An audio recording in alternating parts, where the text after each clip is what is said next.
Part 1. The Unearthed Blade. The wind swept through the highlands of northern Anatolia, brushing across jagged stones and whispering secrets to the pine trees. Beneath the gray sky, a cluster of tents flapped and rustled, standing precariously against the cold breath of the mountains. This was the excavation site, remote, largely untouched, and rumored to be cursed. Ethan Moore adjusted the scarf around his neck as he stepped out of his tent. His boots crunched the gravel-strewn soil, still damp from last night's storm. The air was thick with silence and frost, yet Ethan felt only exhilaration. A rising archaeologist, he was chasing something most wouldn't dare touch, an artifact spoken of in myths. The blade of Unearthed, the so-called knife that devours souls. He wasn't alone. "You're up early again," said Dr. Louise Carter, his mentor and renowned expert in Mesopotamian and Anatolian ruins. She emerged from her tent holding a steaming mug of coffee, dark circles under her eyes. She'd barely slept since they'd arrived.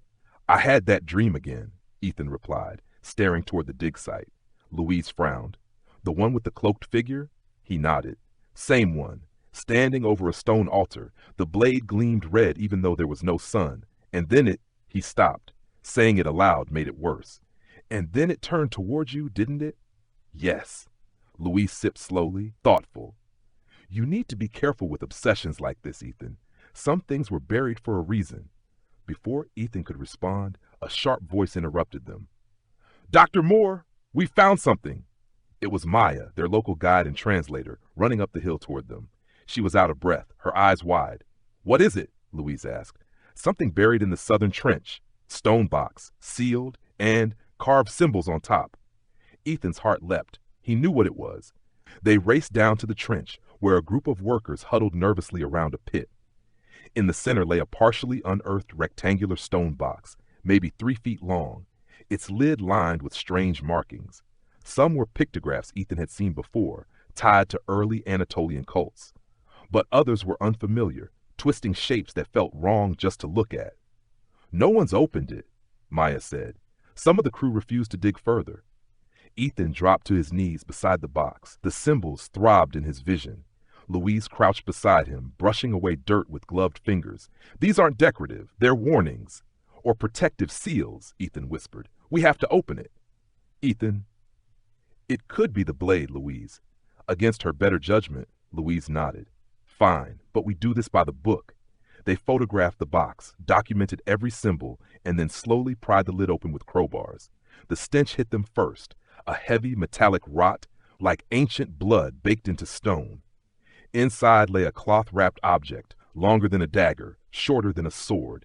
It was wrapped in black silk, tied with sinew that had mummified over time. Ethan reached for it, but Louise grabbed his arm. "Don't touch it with bare hands." He nodded and pulled on a pair of gloves, his breath quickening. Carefully, he lifted the object.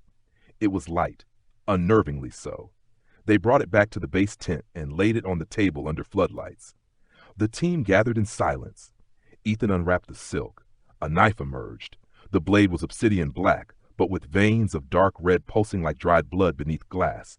Its hilt was carved bone, slick with age, and it radiated cold despite the warmth of the tent. The room felt heavier, as though gravity itself leaned toward the blade. "Jesus," someone whispered. Maya stepped back instinctively. "That thing shouldn't be here." Louise examined it but refused to touch it. "There's something wrong, like it's alive." That night, the wind screamed through camp like a dying animal. The generator failed. A crew member named Hollow went missing. His boots were found near the forest edge, blood smeared along the laces, but no body. No one slept. By morning, Ethan was a different man.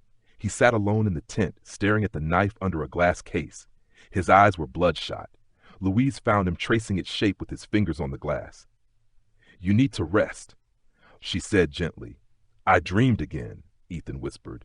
"Only this time, I was the one holding it." Louise stepped closer. "We should call off the dig. This isn't right. Halil is missing. The equipment keeps failing. The workers are terrified. They always say artifacts are cursed when they don't understand them." "No, Ethan, this is different. The villagers told Maya this blade was used for human sacrifice by a cult that believed in feeding souls to gods beneath the earth. They said it took something from you when you touched it." Ethan turned to her with dead eyes. "I haven't even touched it." "But that was a lie." She could feel it. That evening, Maya confronted them with an old scroll she'd retrieved from the village shaman. "This tells of the blade," she said.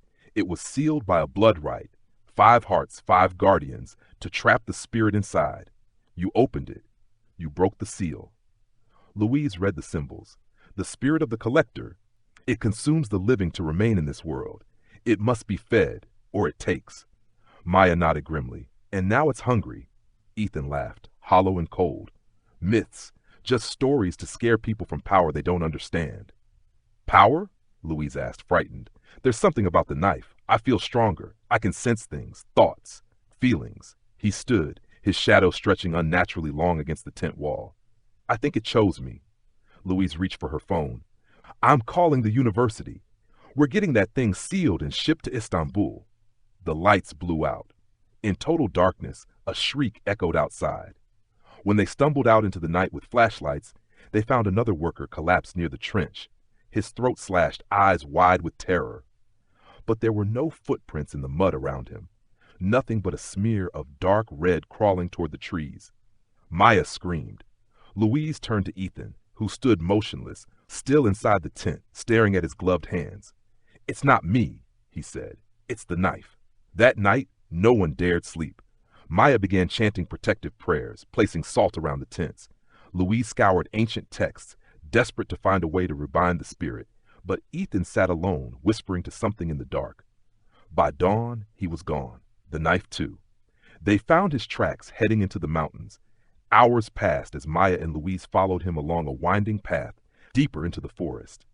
They finally found him in a cave, kneeling before an altar made of stacked bones and ancient stone. He held the knife. "I can hear them now," Ethan whispered. "All the ones it's taken. They scream inside the blade. And now I can set them free."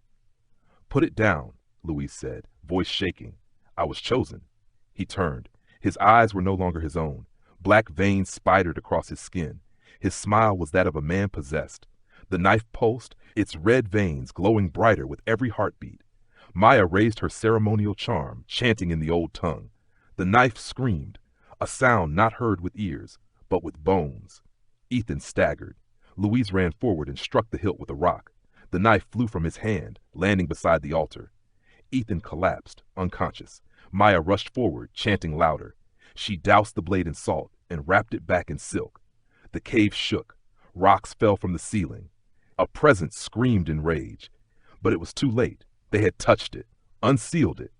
And even as they buried it once more, deep in the earth with fresh protections, they knew it would not sleep forever. Ethan awoke days later, unable to remember what happened. But sometimes when he was alone, he still heard the whisper, "You are mine."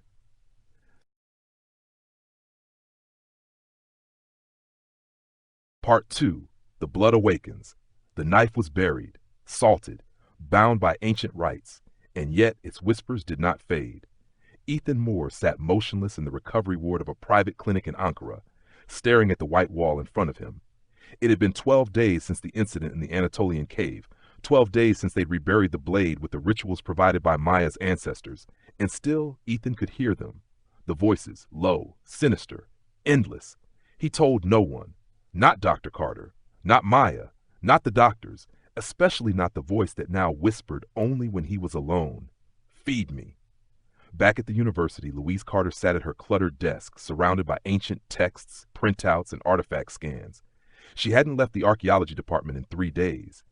Ethan's behavior haunted her. Before the knife, he'd been bright, grounded, even idealistic. After they opened the stone box, something inside him had unraveled. But what troubled her most wasn't the memory of Ethan's transformation. It was the footage. She pulled up the surveillance file on her laptop, a thermal camera scan from the excavation tent the night before they fled. Ethan wasn't alone. Behind him, invisible to the naked eye but clear in thermal view, was a shadow figure, twice his height, shaped like a man but rippling with unnatural movement. The entity's hand rested on Ethan's shoulder. She shuddered and clicked off the video. She needed help. 3 nights later, Louise found herself in a small chapel on the edge of Ankara, speaking in hushed tones to a man named Father Grayson, a Jesuit exorcist with knowledge of pre-Christian demonology. Grayson had seen more than his share of unholy things. "This is not just a cursed object," Louise said. sliding a photo of the knife across the table. "This is a binding vessel, a prison for something ancient." Grayson examined the image. Bone hilt, obsidian blade, blood-red veins. "You're right. This isn't a weapon. It's a cage." Louise exhaled. "We broke the seal. Now it's attached to Ethan." Grayson looked up. "Then we have to cut it loose." Ethan was released from the clinic under the pretense of rest and reintegration. He returned to his apartment in Istanbul alone, but peace did not come. Every reflective surface in his apartment shimmered with shapes behind the glass. His dreams were filled with blood. The knife, though buried far away, called to him in his sleep. It didn't matter how far he was from it. It lived inside him now. By the third night, his nose bled constantly. Voices screamed louder. The collector, the spirit within the blade, was growing stronger. He tried to write notes, tried to warn Louise, but every time he picked up a pen, his hand would cramp and twist, drawing symbols he didn't understand. And then the killings began. The first victim was a museum security guard. CCTV caught Ethan walking through the museum after hours, barefoot and shirtless, his body marked with strange black runes. He entered the artifact storage room and stood for nearly 30 minutes in front of an empty pedestal, where the knife would have been displayed had it not been reburied. Then he turned. The guard's throat was slit before he even had time to scream. No weapon was seen, only a flash of red light. Ethan walked out into the night, his mouth moving as if in silent conversation. Louise saw the news the next morning. The headline chilled her blood. "Museum guard murdered in mysterious circumstances. Suspect appears possessed, squirrel." She called Maya. "It's begun." Maya's voice cracked. "He never left the blade behind. Part of it followed him. We didn't stop it. We freed it."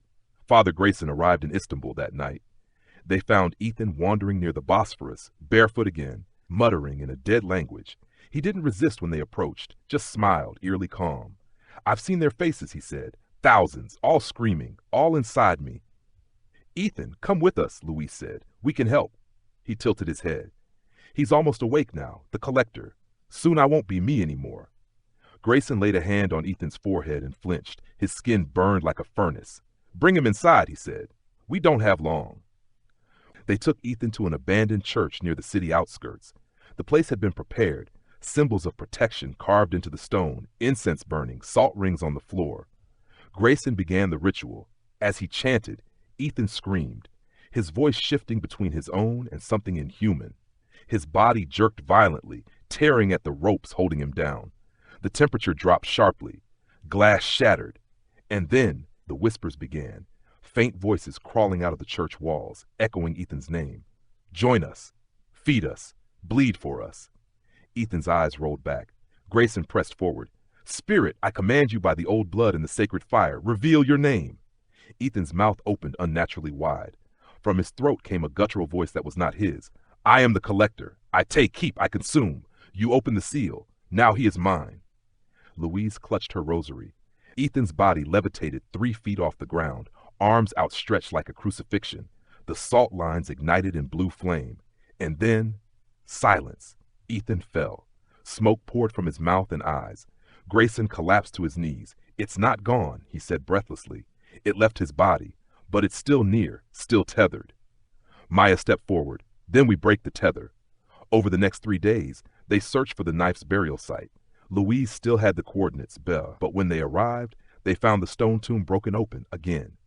Inside was nothing but ash. "The blade's free," Maya whispered. "It walks now." Grayson nodded solemnly. "Then the killings won't stop. The collector needs hosts, sacrifices." That night, they returned to Istanbul and studied ancient scrolls and forgotten grimoires. One phrase repeated over and over in different texts: "Blood seals, fire purifies, but only the willing can break the bond." Grayson interpreted it grimly. The only way to trap the collector again is for the chosen host to offer himself freely, body, soul, and blood, to become its jailer. Louise turned to Ethan. "That means you." Ethan didn't flinch. "I'll do it." The ritual required a sacred location, one tied to death and sacrifice. Maya suggested the ruins beneath the ancient catacombs outside the city. They prepared the chamber over 2 days. Candles lit, symbols painted, wards placed. Ethan sat in the center, shirtless, his skin covered in protection sigils. The knife, somehow drawn back to him, reformed from ash, lay before him, vibrating with anticipation. Grayson stood over him. Once we begin, there's no turning back. If you resist, even for a moment, it will consume you. I won't resist, Ethan said. I need to end this. Louise turned away, tears in her eyes. Maya began the chants. Grayson poured blood from a sacred vial over the blade. The chamber darkened. The ground shook, and then the knife rose into the air. It spun slowly, its red veins glowing like lava. A wind howled through the stone corridors. From the shadows came the voice again, deeper now, angrier. You dare bind me again?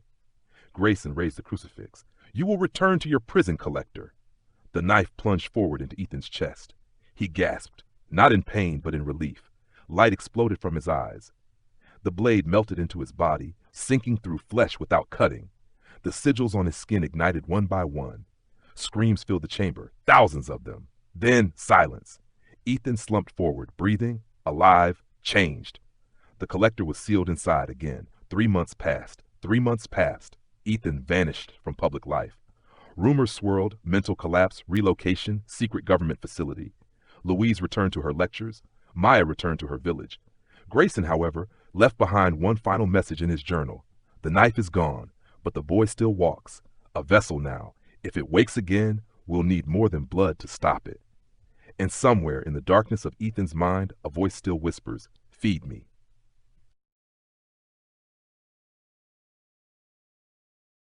Part 3, the final cut. The knife was inside him now, sealed in blood, bound by sacred flame, locked within the fragile cage of Ethan Moore's mortal body. But some cages are never strong enough. 3 months passed without incident. The world moved on. The headlines faded. The murders stopped. Ethan lived alone in a rented cabin high in the Carpathian Mountains, far from civilization. At least, that's what Louise Carter told herself when she mailed him a letter each week, none of which were ever answered. But he wasn't alone. Not truly.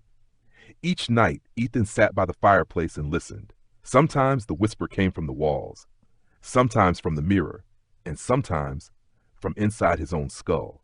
I am still here. The collector hadn't left. It coiled in the dark corners of his consciousness, pressing against the fragile door Grayson had helped him shut. But each day, that door grew thinner, cracks appeared, and with each crack came urges. He'd black out for minutes, hours, wake up standing in places he didn't remember walking to. Once, he found a rabbit skewered on a kitchen knife in the sink. Another time, symbols were carved into the wood floor beneath his bed, symbols that only appeared in the grimoire Louise had hidden in a locked university vault. Ethan knew he didn't have much time, so he did what he feared most. He called Louise. She arrived 3 days later, breathless from the altitude and cold. He looked worse than she imagined, pale, gaunt, eyes sunken, yet oddly calm. I'm losing myself, he said without greeting. Every night I feel him pushing harder. Louise stepped inside the cabin, taking in the salt circles around the windows, the red string over every mirror, the herbs tied to every beam. You've been trying to fight him, he nodded, but I can't win forever. She lowered her voice. Then we finish it. Back in Istanbul, Maya and Father Grayson joined them via encrypted video call. We've been researching the oldest rites, Maya said. There is one final option. Grayson's face was grave. You break the soul tether permanently, destroy the collector's spiritual root, burn it out of existence. Sounds good, Ethan said flatly. Grayson continued. It's not a rite, it's a passage. A journey into the place where the collector was born, his original domain. Louise leaned forward. You're saying we go into the knife? Not physically, Maya said. Your mind, your soul. Ethan must enter the prison he now carries and destroy the core from within. Grayson added, but if he fails, the collector will devour him completely and escape. There was a long silence. Then Ethan said, when do we start? They traveled to a hidden monastery in Georgia, built atop a pagan sacrificial site. Beneath its crypt lay a chamber soaked in centuries of blood rites, perfect for crossing into a spiritual domain. The chamber was lit by 100 candles. The walls were etched with old-world runes, and the air was heavy with incense and dread. Ethan lay on a slab of carved obsidian. Maya began the chants. Grayson drew symbols on Ethan's forehead and chest with blood and ash. Louise held his hand tightly. When I come back, Ethan whispered, either it dies or I do. His eyes closed, his breathing slowed. and then he was gone. Inside the blade, Ethan awoke in darkness, not the absence of light, but active darkness, a place so devoid of warmth it hurt. He stood in a vast black plain, the sky a swirling maelstrom of red veins pulsing like a heartbeat. In the distance stood a tower made of bone and flesh, reaching into the storm clouds. Screams echoed through the sky. The ground beneath his feet squirmed. He walked. Every step brought flashes, images of the people the knife had claimed. Men, women, children, faces frozen in horror, blood pouring upward into the clouds. He reached the tower. At its base was a massive obsidian door. It opened without sound. Inside was the collector. It wore Ethan's face, only older, darker, corrupted. "You've come to kill me?" it asked in a voice like rusted chains. "I came to end this." The creature smiled. "You already failed. I lived because you wanted power. I fed on your ambition, your obsession. You were never innocent, Ethan." "Maybe not," he admitted. "But I still have one thing you don't." "What's that?" "Choice." And then Ethan attacked. The Mind War. They clashed in a hall of mirrors, each reflecting versions of Ethan from different moments in his life. The collector twisted reality, shifting from mirror to mirror, taking on Ethan's form, his voice, his fears. "You let Hollow die. Slash. You wanted to keep the blade. Stab. You liked the power." Cut. Ethan bled from wounds that weren't body, but his soul. Still he fought, not with a blade, but with will. He shattered the mirrors. He screamed the names of the dead. He called upon the faces of Louise, Maya, Grayson, and then he found it. At the center of the tower, a heart of black stone pulsing with red light, the collector's core. It spoke, "Strike me, and you die with me." Ethan raised his hands. "I was dead the moment I touched you." And he plunged his fist into the core. Light erupted. The tower collapsed. The voices screamed. The storm devoured everything. Back in the crypt, Ethan's body convulsed on the altar. Grayson shouted, "Hold him." Maya's chanting grew louder. The room shook. The candles extinguished. And then silence. Ethan gasped awake. Eyes clear, skin unmarred. The blade lay beside him, dull, cracked, dead. Grayson picked it up. It crumbled into dust. "It's over." Louise wept. Maya lit a white candle and whispered a final blessing. Epilogue. Months later, Ethan stood on the cliffside above the Black Sea, wind in his hair. He felt nothing, no voice, no hunger, only silence. He turned to Louise. "I don't think he's coming back." "No," she said, "but you will." They walked away together, and somewhere buried under centuries of soil and ritual, the dust of the knife rested in eternal stillness, until someone, somewhere digs too deep again.